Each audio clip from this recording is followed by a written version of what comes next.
evening, ladies and gentlemen. Welcome to AP European History Unit 2, Part 2. In case you missed it, we're going to talk about the Dutch, we're going to talk about the Price Revolution, we're going to talk about the Scientific Revolution. But I think we should talk about that spot right over there. It's like E.T. E.T. phone home. If I use my head, I can make it into an eclipse. Watch this. Oh, how interesting. Wow. All right, well, that's enough amusement for one night. You got to keep yourself amused, I always think. We're going to start at the top of the 4th page of the study guide, right here, where it talks about the Spanish and the Dutch. If you're looking for any information on the first 3 pages of the study guide, you need to go and find AP European History Unit 1 or Unit 2, Part 1, which should precede this on the playlist on YouTube. If it's not there, you should look around. It's there for sure. Okay, wearing a little driller pink here. Frontier, BHS, BHS, Frontier. Okay, let's start. Looking at this, it asks us to talk about the fact that the Dutch and the Spanish, at the same moment in European history, really suffered very different fates. The Spanish plummeted, while the Dutch catapulted themselves into prominence within European society. So let's talk about why that is. The Dutch have a very loose central government. It's a republican government in the sense that each of the provinces of the Netherlands was able to administer their own justice. Now, that's a strength in the sense that it allows them the ability to decide individually what to do. They don't have an absolutist monarch. It's a weakness, though, if we ever get attacked. If the entire country gets attacked, there's no central unifying figure in order to fight off that invasion. In the long run, that's what's going to get the Netherlands. In the 1660s and 1670s, the French and the English are going to go to war against them, and there's nothing to really organize the people and bind them together, and that kind of works as a weakness. But for here, we're talking about it as a strength. Economically, the Dutch are a juggernaut. Joint stock trading companies, enormous banks, all of this opportunity for trade. At the time we're talking about, the Dutch Navy was larger than the French, the English and the Spanish combined.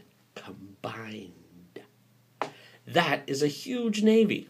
Their access to trading ports in the Western world, but mostly in the Eastern world, African spots and Asian spots, gave them the ability to sell a wide variety of goods in European markets and just to make money upon money. Money, money, money, money, money.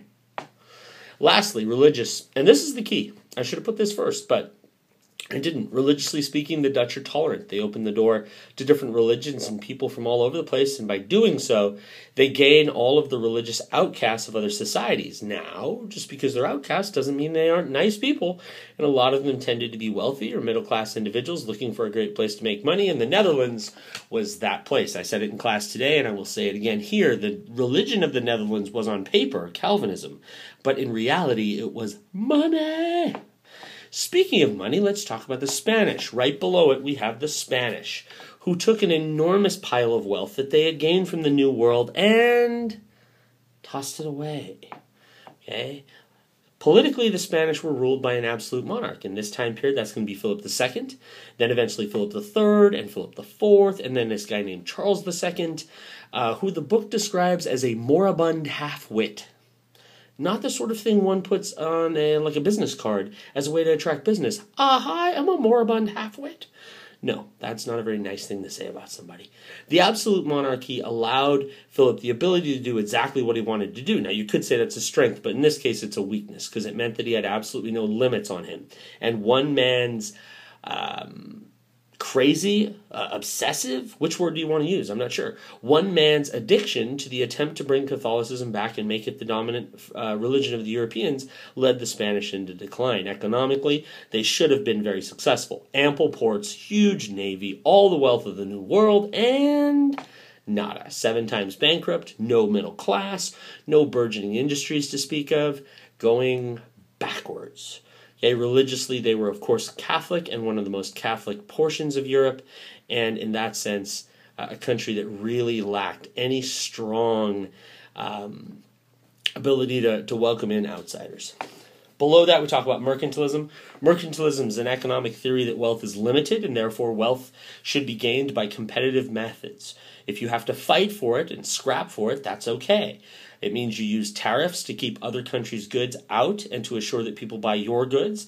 It means that you sponsor local businesses. You go out and you get colonies which provide raw goods for you, like maybe sugar, tobacco, cotton, what have you. And you use those goods to make finished products that you then sell back to the colonists or you sell to other people in the world. Again, money, money, money, money, money. That's what the goal is. Wealth is limited. Get your fair share. Okay, right below it, a joint stock company. Now, a joint stock company is a company where a group of middle-class investors pool their income in order to try and have more wealth. And by doing so, they all get a share of it. So if 50 of us go in and we buy a Starbucks, because you can't lose money buying the Starbucks because everybody wants the Frappuccino. Pumpkin spice latte, oh my God. If we all buy a Starbucks and then we sell Starbucks stuff, we all get 1/50th of the profit and we are all rich and living well. Okay? Group that benefited the most from them, middle-class people use them the most. The country that has sort of the most wealth as a result of it, our friends in the Netherlands. Flipping the page. The price revolution was this increase in prices that took place during this period. In the past, people thought that was because the Spanish brought all this new silver and gold into the economy and they just flooded it, and that led to an increase in prices.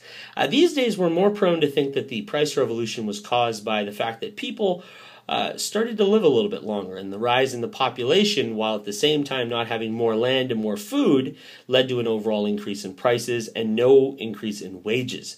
And that meant that people lived a less quality life. The standard of living would have gone down. We're moving into cities because there's more trade there. Cities began to become sort of the most crowded portion of European society.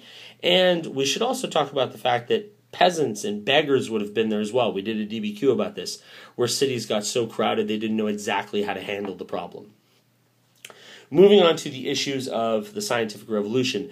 How did Kepler change the understanding of the universe? So Kepler said that the planets did revolve around the sun. For our purposes, that's going to be the sun back there. That's where the light is, for some reason, reflecting on the wall. But man, is it bright back there. Look at that. It's crazy. Okay? But he also said that the orbits were elliptical and that they weren't constant, right? Copernicus had said that, yes, it's a heliocentric universe. That was earth-shattering. But he had missed the point that the orbits were elliptical. And that the planets weren't moving at a constant speed. The closer they were to the sun, the more quickly they moved. If you got a long way away from the sun, like Jupiter or Neptune or Pluto, way out there, it's not going to revolve as fast. Galileo made some statements. He backed the heliocentric vision of Copernicus, and he also used his looking glass and telescope to see that the moon was made of structures that look like earthen material. Oh no, he didn't. Oh yes, he did. And by doing so, Galileo challenged church teaching on what these substances of the space world were made of. It was assumed that they were made of this quintessence, the fifth element. You know, it couldn't possibly be made of the things that the earth were made of because the earth is not the grandest of the creations. What Galileo's proposing is perhaps it is made of earth, and if it is, then it's just like everything else. The church didn't like that because it disagreed with church teaching. They placed him under house arrest. They told him he couldn't do any more astronomy. They made him work on other things like motion and gravity, although we're not calling it gravity yet. That's a Newton deal. And in essence, they really took a lot of his opportunity away. If you were going to be a great scientist, you're not going to be a great scientist in Italy. You have to go to places like the Netherlands and Denmark and England and perhaps even France to do it. But you're not going to do it in Italy. Flip the page again. Newton's Principia is the synthesis because he takes all of the other theories, what we get from Copernicus and Kepler and the ideas of Galileo, and he puts them into one mechanical model of the universe, a model of the universe that has all of the parts moving and all of the parts organized into one whole. And the force that moves them is gravity, a universal gravitational pull. That is different from what the church had said during the Middle Ages. They'd said that, yes, there was a force, and that force was God, and God sat out at the edge of the universe and was the conductor of this grand symphony, this grand harmony of the planets. That's not the case anymore, according to Newton. That power out there isn't God, it's gravity.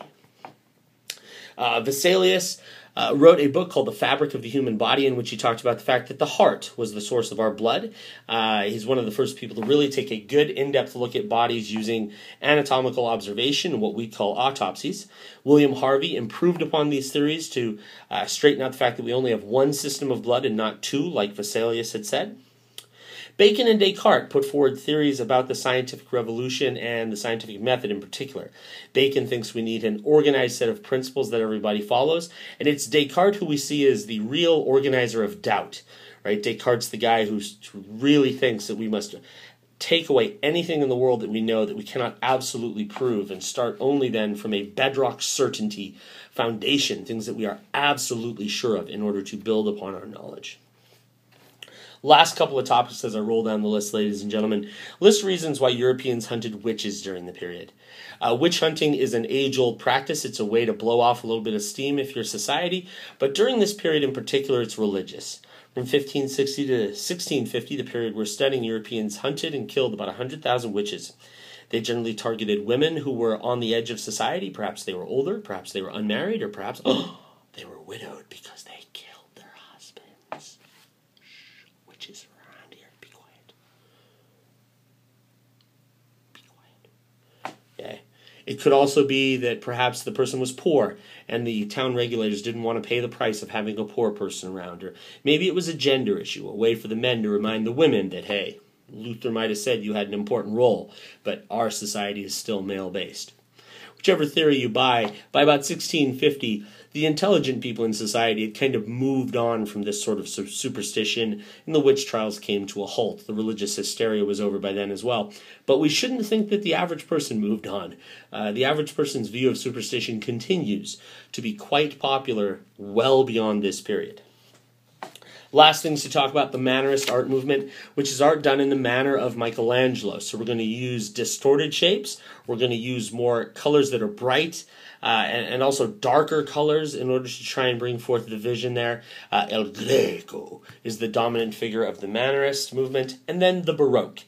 The Baroque is part of the Church's Counter-Reformation, part of their attempt to bring Catholicism back into the world. And they're going to do it by putting forward these images for the people that they can see and take note of and say, wow, that's a great religious image. My feelings of religion are stirred.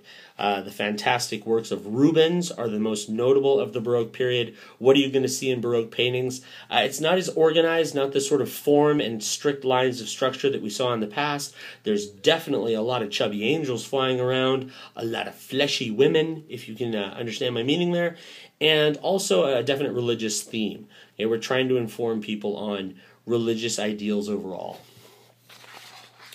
And that, ladies and gentlemen, is the end of the unit. Now, study hard. Work hard. We're going to do fine. If you've been paying attention for the last few weeks, if you've been listening, if you've been doing some reading, you're going to do well. I'm enjoying this class so far. You guys are a great bunch of people to work with. Take care. Have a good night. Thanks for watching. Out.